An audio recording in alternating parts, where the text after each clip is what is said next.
Hey guys, what's up? VicStar999 here. If you are new here, thank you so much for being here. I appreciate it, and I appreciate you. If you are a returning subscriber, hello, welcome back. Thanks for being here. Today we're going to be doing a comparison of The Last of Us show and The Last of Us game. Full disclaimer, if you guys are familiar with my channel, I did just play The Last of Us, the first game, for the first time, so I'm not a diehard fan. I don't know much about, the lore and all the ins and outs of the game. I think that sometimes it's really nice to hear people who aren't really familiar with things or who are new to things opinions, just because it's kind of like a fresh take. Like I said, someone who doesn't have bias or anything like that. Let me know your guys' opinions to anything I say, to anything else you've seen, heard, read in the comments below. Let me know your guys' hot takes. And yeah, let's get into it. Okay, so to begin, my first immediate reaction was the show did not have that much infected in it. I have heard and I have read people's opinions where this really bothers them. Like, this alone makes this show not an adaptation anymore. Like, this is its own thing. It's not part of the franchise anymore. I think the infected obviously are super important because that's, one could say, the part of the main storyline, really important because it's a show about, I don't want to use the word zombie, I know they're not zombies, but worldwide infection. I feel like the infection aspect and the infected are super important, and they shouldn't have been necessarily left out like they were. But obviously I didn't expect it to be exactly like the game, where at all times your butt is clenched and you're stressed because an infected comes around the corner and you're always fighting, right? So I was a little thrown off at first because I was like, where are all the infected? But then I was like, okay, this show is more focused on the relationships rather than the action. So in my opinion, not having the infected as much didn't necessarily drop the rating of the show for me. It just confused me at times because the show did start, and the whole premise of all of this started due to a worldwide infection, pandemic, whatever you want to call it. But I understand that the point of the show was to be more of a drama, more invested into the relationships rather than kill, murder, zombie, infected, murder, death.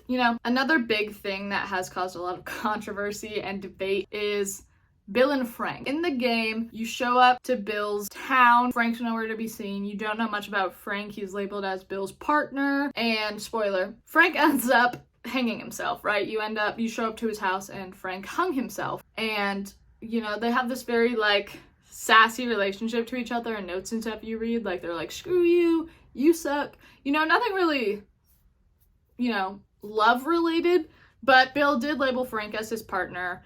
And we do find in the game that Bill has certain magazines that are men-specific, not women-specific. Once again, kind of hinting that partner might not mean partner in crime or partner in life. So with that being said, I thought that episode was the saddest episode of all of the episodes, probably of recent television I have watched. I really enjoy that the show writers added that episode in because, like I said, we didn't really know much about Bill and Frank or their relationship or really much about them. So I really enjoyed that, and I thought it was beautiful. People who say, I've played the games for years and I don't know why they had to add that episode, you clearly haven't played the game for years, because as someone who just played it, I picked up on all the little hints. I am yet to play the second game. I will be streaming it and then posting videos of it, of course. My Twitch is twitch.com/VicStar999_. It is on my YouTube bio. Go check it out. I am yet to play the second game, but I do know there is kind of a religious aspect, I do believe, cult type things. With David's episode, it was very interesting that was brought up, because I wonder if that ties to the second game somehow. I just don't know yet because I haven't played it. But the fact that he was in charge of this religious group and acting like he was a father figure to all these people, and that he was going to provide for them. I thought it was really interesting they added that religious aspect to him, because in the game you do see in the diner the sign that was in the show that I think it says he will provide, something about God providing. So it was really interesting that they dive more deep into that aspect, and I wonder if it does tie into the second game and the cult aspect of that I just don't know yet. David's episode, at first I thought was okay, this is pretty toe-in-toe with what happened in the game, but then the ending of the episode happened, and in the game, it's hinted at that you know, he might be trying to do something to Ellie. But in the show, oh my god, trigger warning. I just thought that the ending of, I believe it was episode 8 with David, was a lot more intense than it was in the game. Another part of the show that I was a little confused about as to why it was added in was, I believe her name was Kathleen, with Sam and Henry's episode in part. I might have missed something in the game, like little hints at this person, but there was no main storyline mention of a Kathleen. So I was very intrigued by that. I was a little confused when I started playing through the game and got to that part, because I was like, where is Kathleen? I wasn't quite sure as to why they added Kathleen. I didn't have any problems with, you know, her being added into it or anything. I wasn't like, oh my god, why is this woman in the show? I was just confused because I wasn't sure if there was a reason she was there. Once again, if it ties into the second game yet, and I just don't know why. I just was like, where's Kathleen in the game? I'm ready to bust some chops, you know, but she never showed up. I also enjoyed that in the show regarding Henry and Sam. They kind of went more in depth with their relationship rather than in the game. I feel like, you know that they loved each other and that they were brother and brother, but in the show you really can see the love that they have for each other and you kind of fall in love with them. And then what happens. I'm trying not to give spoilers in case you haven't seen the show, but I'm assuming everyone has. I could be wrong. The show just has done such a wonderful job at making you fall in love with the characters and then killing them off, you know? So, or having horrible things happen to them or whatever. So that's one thing that the show majorly did different, is that they took more time to explore relationships. Once again, it was more of the drama, the relationships, the love, rather than killing infected, dying, killing infected. You know, if they had it more like the game, I feel like you wouldn't love each and every character that gets introduced as much. Okay, so if you haven't seen my playthrough of The Last of Us, please go check it out. I would really, really appreciate it. If you haven't seen the last episode specifically, I just wanted to give a quick little opinion. So I fully believe that Joel is trying to have a second run, if you will, at having a daughter. Not necessarily trying to replace his daughter, but trying to, you know, have his daughter back. And I worry that that is due to mental illness. There's something going on psychologically as to why he felt the need to save this girl over saving the entire planet. Like, of course, it's an incredibly hard choice, and this game is fictional. But I would like to say that saving billions of people to come and maybe having another daughter someday and having a family and all that could be possible if he would have either A, asked Ellie, I don't know why anyone had to put her under before talking to her, or B, understood that, you know, you came all this way, this is what she wants, we all know this is what she wants to have a purpose, and this is what she feels her purpose is, and that you could save so many people, but instead he chose what he wanted. I'm not a parent, so I can't speak in terms of how a parent would deal with this, but I would like to assume that millions and billions of lives would be more important than just one. So that's my hot take. I also don't think, which I know this does relate to the second game, I don't think that Joel needed to kill that doctor.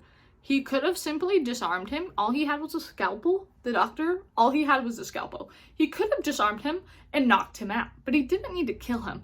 I think that the minute that you start doing, this is going to turn into a life lesson. I think that the minute you start doing toxic and horrible things to people in the name of somebody else is when you need to look in the mirror and really diagnose the issue.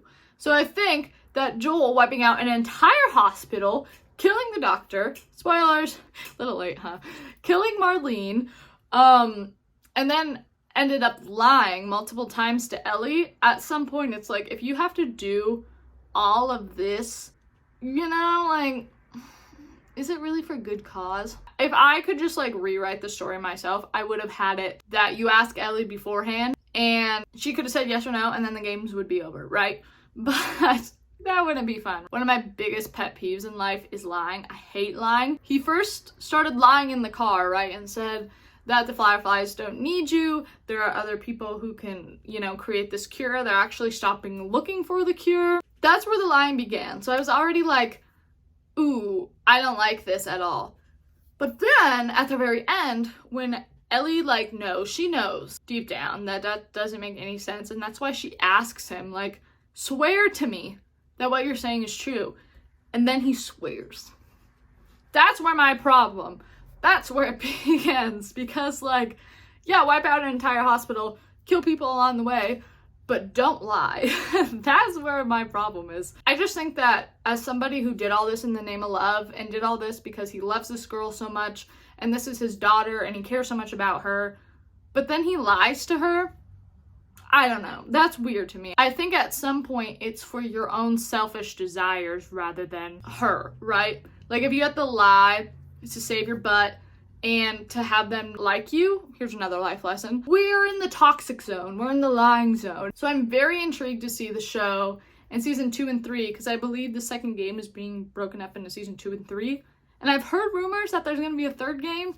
I'm not sure though. I don't know how the second game ends, so I'm not sure what the third game would be about. But overall, I think the show has done a lovely job of digging more into the characters and getting you to feel more emotional and more caring towards characters rather than, you know, the violence, the infected. Sorry, I sound like an old person. So overall, I would give, if you're doing a show to game comparison, maybe like an 8 out of 10. I think they've done well. In some lines, they will quote exactly as well as their actions to the game. So it's not like they were trying to copy the game exactly, or else they totally could have. They just wanted to be original and take their own spin on it. And like I keep saying, make you fall in love with the characters and have so much more emotion towards them. So if something happens to them, you're a puddle on the floor. I just don't quite understand all the hate the show's been getting because I think it's lovely.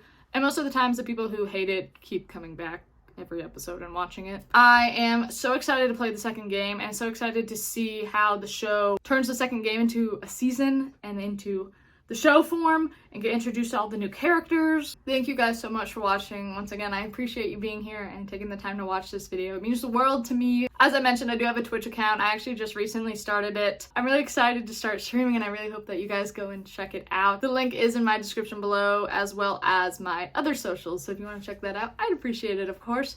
Thank you guys so much for being here. I love you all. Please have an amazing, beautiful day. Once again, I'd love to hear your guys' opinions in the comments below about what I said, about what you've seen, your personal opinions, whatever it is, because I would love to get to know you guys better, which is what I'm currently doing on stream. If you want to go check those out, then we can talk even more in depth. Please give this video a thumbs up and subscribe down below. I'll see you guys later. Bye, guys.